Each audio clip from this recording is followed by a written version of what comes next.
Hey y'all, what's up? This is This Week in Music History. I've taken all the music minutes and I'm expounding on certain ones from each day. So this is going to take us from January 6th to January 13th. On January 6, 1953, Malcolm Mitchell Young was born. Founding member of AC/DC, probably one of the best rhythm guitarists ever. In 2003, he found his way into the Rock and Roll Hall of Fame, and Rolling Stone has him pegged as the 38th best guitarist of all time. In 1963, the Young family had an opportunity to move from their homeland in Scotland to take up a new life in Australia. 15 of them did so. So as rumor has it, all of the Young brothers, siblings, all played, and most of them were guitarists. In 1973, when Malcolm was 20, him and brother Angus formed AC/DC. Malcolm was known for his straight power chording, not power chords, but his powerful full chords, and he achieved those through heavy modifications on his Gretsch guitars. I had a Gretsch drum set growing up. I wish I still had it. It was awesome. Over the years, Malcolm had some run-ins, alcohol being one. His nephew stepped in, Stevie Young, to replace him on a couple tours. In September of 2014, Malcolm was diagnosed with dementia. Even though the two brothers wrote songs together, Malcolm was pretty much the organizational aspect of that. He cataloged everything, kept track of everything, and did a lot of the heavy writing. On November 18th, 2017, the world lost Malcolm Young. Rest in peace. Your music will forever live on. Guys, a quick ad to help support the channel. Check out in the description below of this video my Amazon link. Takes you right to the music page. You can order up any of the gear that you need, and it helps me immensely. Yeah, I'm an affiliate, so I get a small commission. Now let's get back to it. Yes, I changed. On January 7th, 1980, the music world lost Larry Williams. On May 10th, 1935, Lawrence Eugene Williams was born in New Orleans, Louisiana. Larry was known for a prolific songwriter, pianist, and rhythm and blues and rock and roll singer.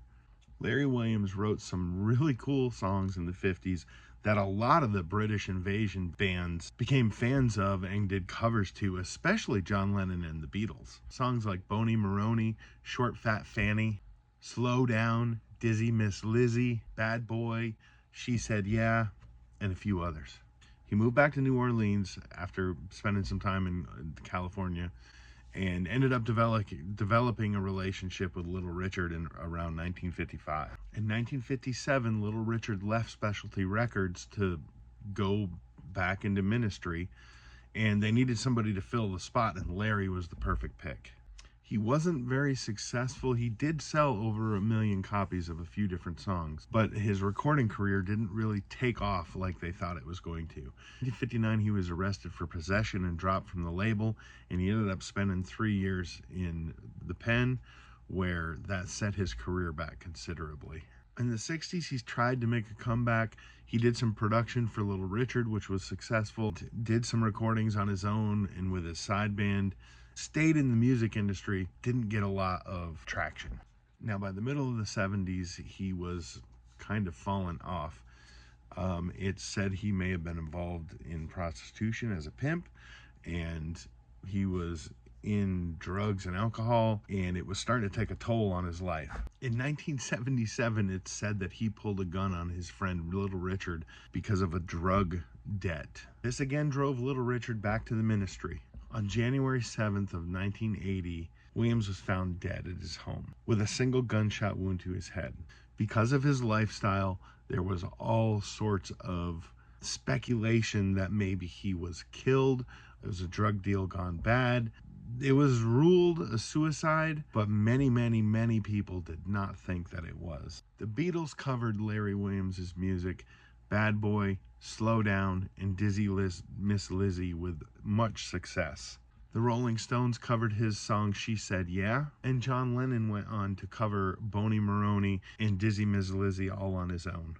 And The Who even cut a version of Boney Maroney. For being very little known, Larry Williams was very influential on American music and the careers of the British invasion. The Animals, Rush, Johnny Winter, The Who, the Flying Burrito Brothers, Ritchie Valens, Bill Haley, Freddie Fender, Little Richard, Alvin Lee, Brian May from Queen have all covered his stuff. Larry Williams helped shape the future of rock and roll. Some night when you're feeling nostalgic, do yourself a favor, get on your favorite music channel and listen to some Larry Williams. Guys, quick self-promotion ad for myself again. If you go down in the description of the video, you'll also find a link for Zounds. Zounds has all the musical instruments you will ever need, from cymbals to guitars, basses, amps, accessories, you name it, they got it. And they have excellent payment plans that anybody can afford. Let's get back to it. It's January 8th, 1935. Elvis Aaron Presley is born. Elvis was born as a twin. Jesse Garon Presley is born as Elvis's twin, stillborn. As one of the most significant rock and roll icons ever, Elvis and his band redefined music. They were a combination of country, blues, rhythm and blues, and rock and roll, ultimately rockabilly. Elvis worked with RCA Victor on his first single, Heartbreak Hotel, went to #1, and within a year they had sold 10 million Elvis Presley singles. Elvis is widely known as one of the best-selling artists ever, somewhere between 500 million and 1 billion records worldwide.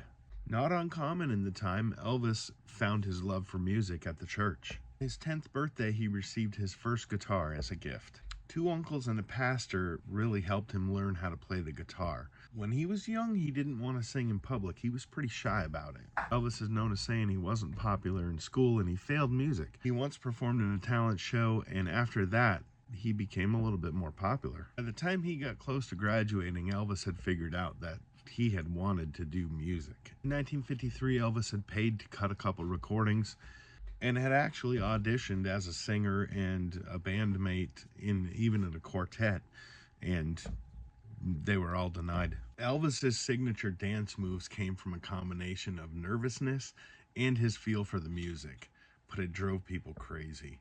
It drove the guys jealous, and it drove the girls nuts. His initial album was the first rock and roll album to hit the charts. Elvis made a ton of TV appearances early in his career, and record after record, hit after hit. In his first full year with RCA Victor, he accounted for over 50% of all of the single sales. On March 24th, 1958, Elvis was drafted. During his time in the military, he did not want any special treatment. He wanted to be the best soldier he could. Eventually made it to sergeant. On top of making some of the most controversial and industry-changing music, Elvis was in a ton of films. On May 1st, 1967, Elvis and Priscilla got married. From 61 to 68, Elvis was in a funk. And in 1968, he made a comeback. During this time, he did the comeback special. And then offers for Elvis came out of everywhere. Elvis was very much against illegal drugs and even worked with President Nixon to try to instill that into young people, even though later prescription drugs would lead to his demise. In 1973, Elvis actually slipped into a coma from barbiturates and had another prescription drug issue that year. 1973 was one of the busiest years on Elvis's schedule, and the following year, even though his health was declining, he took on another very intensive touring schedule year. On August 16, 1977, he was due for another tour. He was discovered by his then fiancée at his Graceland mansion, unresponsive. Efforts were made to revive him. They were unsuccessful, and Elvis Aaron Presley was pronounced dead. He was only 42. Elvis has been inducted into 5 Music Hall of Fames. Numerous times since his death, Elvis has made more money than any other dead celebrity or rock star or musician. Elvis probably changed the course of music more than any other musician ever. Rest in peace, Elvis. Thank you for what you did for music. And here is the best of the best for Saturday, January 11th, 2025. In 1971, born today, Tom Rowlands of the Chemical Brothers. And in 1971, Mary Kay Blige is born. 1958, Vicki Peterson from the Bangles. 1949, Dennis Green from the Kingsmen and also from Sha-Na-Na. 1946, Naomi Judd is born in Ashland, Kentucky. And in 1942, Clarence Clemens from the E Street Band, saxophonist, is born. Correction from yesterday, Spencer Dryden, the drummer from Jefferson Airplane, actually died on this day. Mickey Finn, the drummer from T-Rex, dies in 2003. In 1967, Jimi Hendrix records Purple Haze. Kenny G sells 10 million on an instrumental album. In 2016, a day after his passing, David Bowie gets 51 million views on his videos. In 1992, Nirvana takes #1, unseating Michael Jackson. In 1964, Johnny Cash scores his first #1 country chart album. In 1964, Louie Louie by the Kingsmen hits #1. Living in America.